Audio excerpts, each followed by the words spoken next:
Plus 28%, c'est un chiffre d'affluence record pour le Salon de la plongée à Paris. Alors que la crise touristique bat son plein, les visiteurs curieux se sont déplacés en masse pour découvrir le monde de la plongée sous-marine.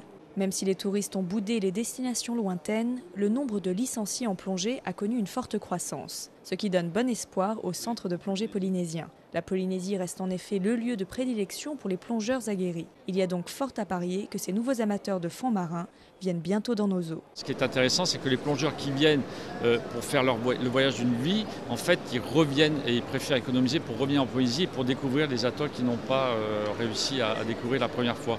Malgré une baisse de la fréquentation touristique cette année en Polynésie, 13 centres de plongée ont malgré tout tenu à être présents sur ce salon à renommée internationale.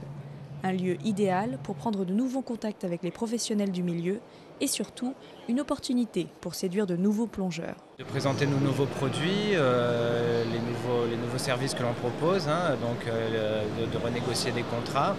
Et encore une fois, il y a certains tours opérateurs nouveaux sur la place, donc de présenter, d'essayer de récupérer des marchés au Salon de la plongée, qui reste quand même un des points culminants de la plongée en France.